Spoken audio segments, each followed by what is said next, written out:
In the 1960s, the Department of Transportation's overall plan for expressways included a spur running from the outer loop to downtown. For the Swillburg neighborhood, the highway would cut right through it and destroy it.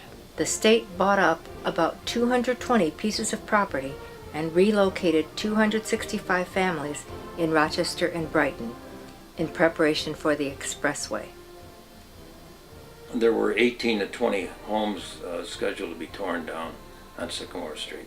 People were in limbo. People were indecisive about painting the house. They wouldn't do it. Why do it if it's going to be torn down? You could see indecision and as far as the overall maintenance of the neighborhood. Some people panicked. They were very nervous about the road coming through, what it would do to their property value. In 1971, a task force was appointed and a freeze halted further state acquisition of property. In 1973, the task force recommended not building the expressway, and a month later, City Council voted to stop the expressway.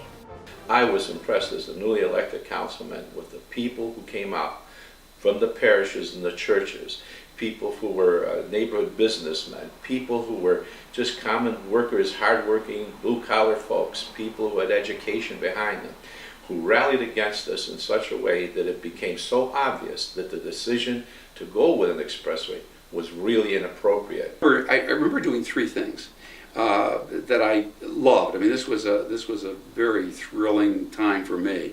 One was just going around and talking to the groups, to the neighborhood groups, and I enjoyed that. I probably spent 3 or 4 nights a week going out and talking to them. The other was talking to my colleagues, the people in the coalition that fought the expressway, and these included environmental groups like the Sierra Club and Ecotrans.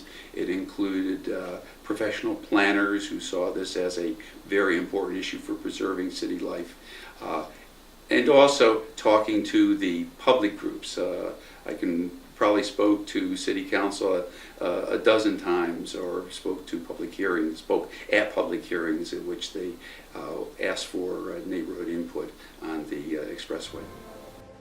In 1975, a group of very influential regional leaders and business people made a last-ditch effort to resurrect the expressway. It appeared to be of extreme importance to them. There was probably more business reaction and involvement in the discourse about this as any issue I can remember, quite frankly. We didn't hear from the industrial segment of the business community, really. The Kodaks or Xeroxes or Gleasons or that like. But downtown retail, banking, the Chamber of Commerce were very outspoken and absolutely passionately believed that the survival of downtown depended on the construction of the expressway. One of the most interesting aspects of being involved in this vote was the vested interests on both sides.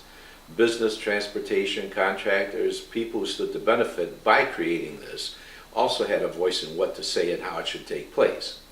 I was surprised when all the council members were invited to a breakfast meeting at one of the hotels downtown prior to the final vote. I don't remember the exact date, but in that room there were representatives from all aspects of those vested interests who wanted to see that expressway built. The doors were closed, the press was locked out. We had a nice breakfast. Each council member was surrounded by different members from the various interest groups. Very cordial, very friendly, very professional. However, at one point, the leader of the group stood up and said, "Now we'd like to know how you vote. We'd like to hear how you're going to vote and why you're going to vote that way."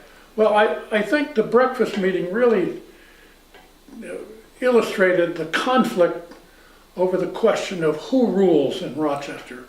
Here you had all the traditional corporate, financial, legal interests that had governed this community for 50, 75, 100 years. And challenging a city council that had its political roots in neighborhoods and neighborhood movements and neighborhood activists and who were opposed to the expressway. And so it became a question of who rules, traditional Rochester, or was this a new chapter in the political leadership of this community? And I think that was symbolized best by a banker who stood up at this breakfast and pointed a finger at Tom Ryan and said, "Who are you to impose your judgment on us?" looking at all the corporate splendor of his colleagues as to what the economic welfare of this community required. And Tom Ryan said, it's very simple. When they pulled the lever down, my name was there and yours wasn't. On September 10th, more than 350 people jammed city council chambers to argue for and against the expressway. On the night of the final vote, 1,000 emotional residents packed the East High School auditorium, and City Council voted 6-3 to stop the expressway at the city limits. When we started with this, we knew when there was a requirement City Council approve it, that we could stop it. But we also wanted to make sure that it didn't get undone. So we started to think about other ways to make sure that this would be a secure agreement. And the idea of that being created as a park was a good way to do that. I had this experience in Albany that the only way you can get rid of a park is to pass a resolution through the state legislature. Both houses have to approve. And they normally require at least twice as much space being put into parks as are taken out by that vote. So they are very strict. And then we wanted to be sure there was no exit from the expressway there at Clinton Avenue that would allow a lot of traffic to then head down Clinton Avenue. And that was something that we thought would be almost as bad as having the expressway. Otto Henderberg Park was dedicated soon after the expressway vote, and the outer loop was completed as a T with no exits for Clinton Avenue. The house I bought apparently was supposed to have been on a cloverleaf, and so any place that there was something going on with the expressway, houses were out. There were a couple of lots empty beside me, there were some empty down and across, a bunch of them up on Field Street. It was sort of like, oh, I don't know, a jack-o'-lantern with all the teeth out. That's what it seemed like. With the threat of the expressway finally gone, the long battle to replace torn-down houses and repair neglected homes began. From the expressway issue to the present time, the Swillburg Neighborhood Association has existed without interruption, led by a succession of concerned and dedicated neighbors. From 2004 to 2012, under the leadership of David Chappius, Matt Perdue, and an exceptionally dedicated group of neighbors, Swillburg flourished. New flower gardens were created, and planters were installed on Field Street and Clinton Avenue. A gazebo was built in Otto Henderberg Park. Specialized street signs bearing the Swillburg logo were installed.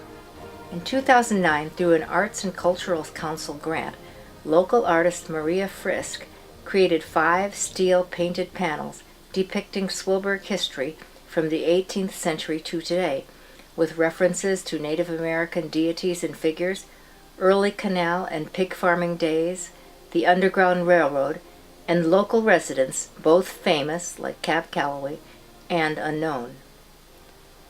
Today, Swillburg's diversity, affordable small homes, and down-to-earth village atmosphere continue to draw new residents. Its main shopping area, South Clinton Avenue, is home to the landmark Cinema Theater. Its restaurants serve both down-home American food and a variety of international cuisines. We are able to live in this unique and vibrant community that is Swillburg, thanks to the neighbors and legislators who, 40 years ago, had the foresight and vision to prevent an expressway from dividing and ruining our neighborhood. And thanks to all the people who had the initiative and determination to rebuild the neighborhood after the defeat of the expressway.